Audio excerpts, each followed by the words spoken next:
कहा जाता है भारत में कभी वैदिक युग हुआ करता था। उस वक्त भारत धन धान्य धर्म संस्कृति ज्ञान विज्ञान में सारी दुनिया में श्रेष्ठ था। उस काल के लोगों को दुनिया वाले आर्य और भारत को आर्यव्रत के नाम से जानते थे। भारत के उसी काल को स्वर्णिम युग कहा जाता है, क्योंकि उस वक्त भारत में ईश्वरीय वाणी चारों वेदों के हिसाब से सब कायदे कानून चलते थे। उन्हीं वेदों ग्रंथों का सार है महाकाव्य महाभारत, जिसमें स्वर्णिम काल की झलक देखी जा सकती है, क्योंकि इसमें सब कुछ है। धर्म देश राजनीति ज्ञान विज्ञान सब कुछ है, जो इसमें नहीं दुनिया में कहीं नहीं। महाभारत को वेदों का सार यानी पंचम वेद भी कहा जाता है।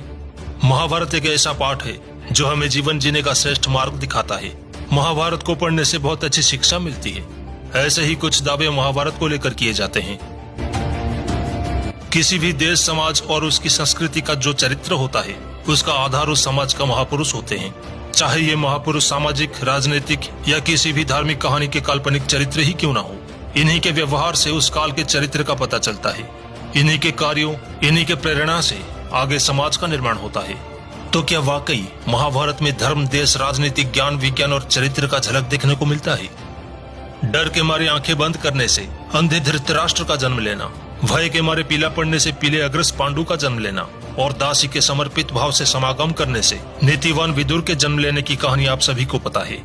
इस कहानी में व्यभिचार तो है, भोग भी है, नियोग भी है, ऋषियों की कामाग्नि से जन्मी बच्चियों को छोड़ देने जैसी असामाजिक कृत्य भी है, लेकिन कहीं तक भी आध्यात्म न्याय नैतिकता कोई भी बढ़िया संदेश समाज के लिए नजर आता है तो मुझे बताएं।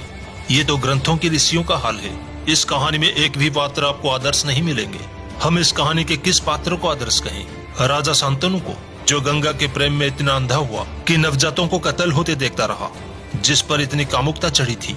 उनके बेटे देवव्रत को अपने पिता की सदी शकुंतला से करने के लिए आजीवन ब्रह्मचर्य रहने की भीष्म प्रतिज्ञा लेनी पड़ी, और भीष्म ने भी ऐसा करके कोई आदर्श स्थापित नहीं किया, ना ही वो ब्रह्मचर्य का पालन कर सका।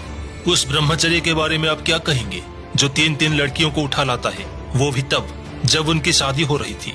यही भीष्म वेदों के ज्ञाता थे।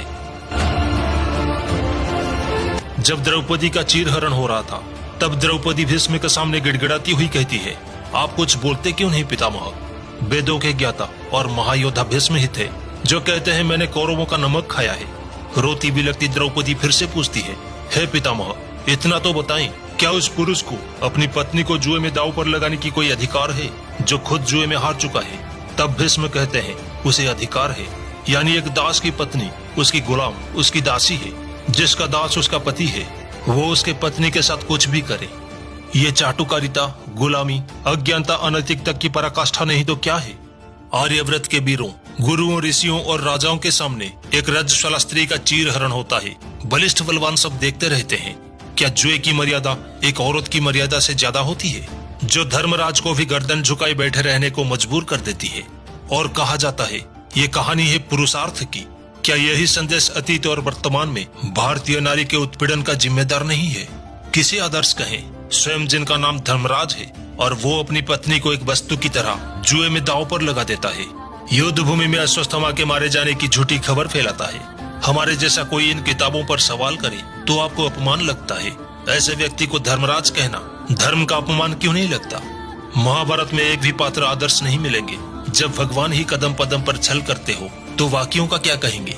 यही वो भगवान है जो गीता के 10वें अध्याय के 36वें श्लोक में कहते हैं, जुआ मेरा ही रूप है, तो धर्मराज जुआ क्यों ना खेले?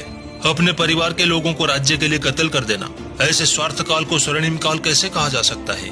उस पर यह कहना कि उस काल में धर्म का बोलबाला था, तो क्या यही धर्म था? तो फिर अधर्म क्या होता है? इसमें क्या अध्यात्म है? ये कोरा भौतिकवाद नहीं तो क्या है?